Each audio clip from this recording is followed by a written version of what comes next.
14 अगस्त 1947 रात के 12 बजे कराची के गवर्नर जनरल हाउस के आसपास एक अजीब सा सन्नाटा था। लेकिन उस सन्नाटे के अंदर एक नई तहरीक की धड़कन तेज हो चुकी थी।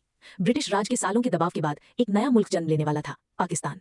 अंधेरे आसमान के नीचे रोशनी के छोटे छोटे दिए जगमगाने लगे थे, जैसे इतिहास खुद अपनी आंखों से एक नई लकीर खींच रहा हो।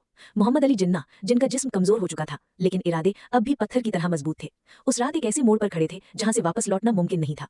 उनकी सांसों के बीच सिर्फ एक ही आवाज गूंज रही थी, एक अलग पहचान, एक अलग जमीन, एक अलग मुस्तकबिल।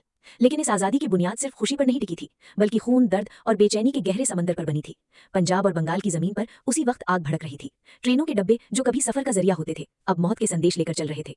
लोग अपनी पहचान से भाग रहे थे, अपने ही घरों से निकाले जा रहे थे। सरहदें खींची जा रही थी, लेकिन इंसानियत टूट रही थी। जवाहरलाल नेहरू और महात्मा गांधी जैसे नेता एक तरफ शांति की बात कर रहे थे, लेकिन जमीन पर सच्चाई बिल्कुल अलग थी। गलियों में चीखें थीं, हवा में बारूद की बू थी, और हर चेहरा एक ही सवाल पूछ रहा था, क्या ये आजादी सच में आजादी है? इस पूरे खेल के बीच एक और चेहरा था, लॉर्ड लुई माउंटबैटन, जिसके हाथ में समय की घड़ी थी। फैसले जल्दी लिए गए, सरहदें तेजी से खींची गईं, और एक पूरी कौम को बस कुछ हफ्तों में नई जिंदगी में ढकेल दिया गया। रेडक्लिफ लाइन ने जमीन को 2 हिस्सों में बांट दिया, लेकिन दिलों को 1000 टुकड़ों में तोड़ दिया। किसी को समझने का वक्त नहीं मिला कि कल तक जो पड़ोसी था, आज वो पराया कैसे बन गया। हर तरफ बस एक ही चीज थी, भगदौड़, खून और बेपनाह खौफ। कराची में उस रात जब पाकिस्तान का झंडा पहली बार लहराया, तब हवा में एक अजीब सा संगम था, जीत का भी और हार का भी। जिन्ना की आंखों में एक सुकून था, लेकिन उस सुकून के पीछे एक गहरा बोझ भी छुपा था। उन्हें पता था कि जो मुल्क आज बना है, उसकी कीमत बहुत ज्यादा चुकानी पड़ी है। हर एक मुस्कुराहट के पीछे किसी का दर्द था, हर एक जश्न के पीछे किसी का खून। आजादी के तुरंत बाद नए मुल्क को अपने अस्तित्व के लिए लड़ना पड़ा। लाखों लोग बेघर हो चुके थे, शहरों पर दबाव बढ़ रहा था, और हुकूमत के पास न रिसोर्सेज थे न वक्त। हर तरफ एक ही सवाल था, क्या ये नया मुल्क टिक पाएगा?